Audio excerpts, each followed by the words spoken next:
కేటీఆర్ అభద్రతా భావానికి అసహనానికి గురవుతున్నారు.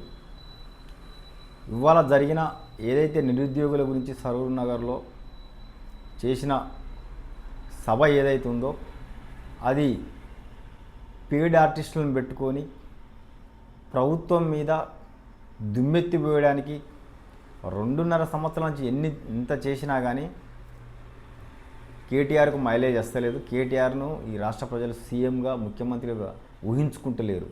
అలాంటి అభద్రతా భావంతో ముక్కుపచ్చలారని విద్యార్థులతో, నిరుద్యోగులతో, పెయిడ్ ఆర్టిస్టులతో వారు ట్రైనింగ్ ఇచ్చి తిట్టేయడం అనేది చాలా దుర్మార్గం.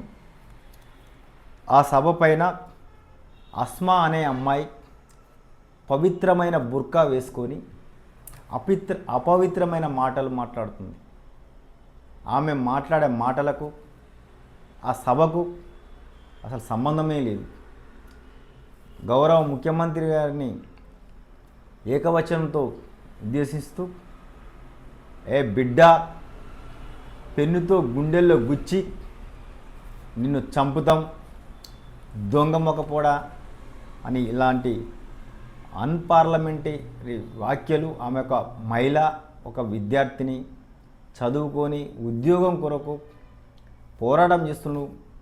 మాకు కూతురు లాంటి వయసు, రేవంత్ రెడ్డి గారికి కూతురు లాంటి వయసు ఆ అమ్మాయి, కష్టపడి చదువుకొని ఉద్యోగ వేటలో చూడాల్సిన అమ్మాయి ఇవాళ బజార్ ఎక్కి ఇవాళ ఒక వేదికపైకి వచ్చి ఆమె వేసుకున్నది పవిత్రమైన బుర్కా, కానీ అపవిత్రమైన మాటలు మాట్లాడడం చాలా సిగ్గుసేటు. దాన్ని మాట్లాడుతుంటే 10 ఏళ్ళు మంత్రిగా చేసి ఎన్నో అనుభవించిన ఆయన పక్కపక్క నవ్వుతున్నారు. దాని మీద స్టేజ్ మీద ఉన్న వాళ్ళంతా మంత్రులంతా మీరు నవ్వడానికి సిగ్గుపడాలి. ఒక అమ్మాయితోని రేవంత్ రెడ్డి గారిని ముఖ్యమంత్రిని తిట్టిస్తున్నామని మీరు గర్వపడుతున్నారు కావచ్చు, కానీ ఇవాళ యావత్ తెలంగాణ ప్రజలు మిమ్మల్ని చూసి ఈసడించుకుంటున్నారు. ఆమె మాటల్లోనే శ్రీనివాస్ గౌడ్, రాకేష్ అన్న మా మంచి చెడులు, మా కష్ట సుఖాలు చూసుకుంటున్నారు, మాకు తోడుగా ఉంటున్నారు, నీడగా ఉంటున్నారు అంటున్నారు. దీన్ని బట్టే ఆమె చెప్పకనే చెప్పింది, బీఆర్ఎస్ పార్టీ మాకు పైసలు ఇస్తుంది, అన్ని విధాలు ఆదుకుంటుంది, ఆదుకునే వాళ్ళ పేర్లు కూడా చెప్పింది. శ్రీనివాస్ గౌడ్ మాజీ మంత్రి ఆయనే, రాకేష్ మహబూబ్నగర్ జిల్లా శ్రీనివాస్ గౌడ్.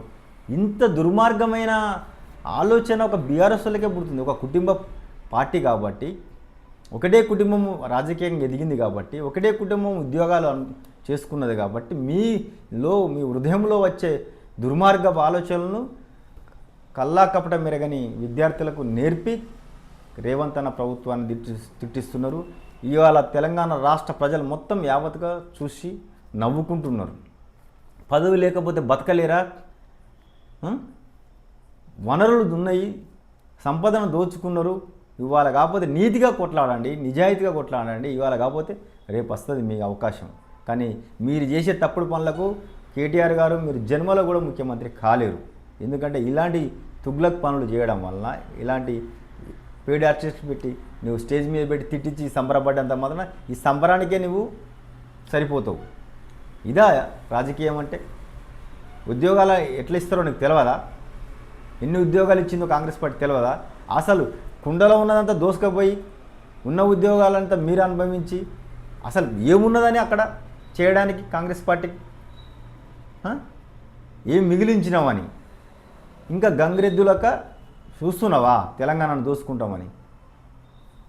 కాంగ్రెస్ పార్టీ ప్రభుత్వం ఏదైతే అస్మా అనే అమ్మాయి తన అర్హతకు మించిన మాటలు మాట్లాడి బహిరంగ స్టేజ్ మీద పెన్నుతోని గుండెల్లో గుచ్చి సంపద అన్న మాటకు ఆమె మీద చట్టపరమైన చర్య తీసుకొని కేసు పెట్టి ఆమెకు జీవితం అంటే ఏమో తెలవాలి. చదువుకొని మంచిగా విద్యాబుద్ధులు నేర్చుకొని సమాజానికి ఆదర్శంగా ఉండాల్సిన అమ్మాయి ఉద్యోగం రాకపోతే అనేక మంది విద్యార్థులు ఇవాళ ఎంతోమంది ఎన్నో ఉద్యోగాలకు ట్రై చేస్తున్నారు, ప్రైవేట్గా చూసుకుంటున్నారు, సెంట్రల్ గవర్నమెంట్కి చూసుకుంటున్నారు. కానీ ప్రభుత్వాన్ని ఎదిరించే స్థాయిలో వాళ్ళ బలంతోని, వాళ్ళ మెప్పుతోని వాళ్ళు పెట్టే తిండి తినుకుంటేనే, శ్రీనివాస్ గౌడ్ పెట్టే తిండి తినుకుంటేనే పోరాటం చేస్తుంది. కాబట్టి మేము కాంగ్రెస్ పార్టీ పక్షాన, ప్రజల పక్షాన ఆ అమ్మాయిపై చర్య తీసుకోవాలని కోరుతున్నాం.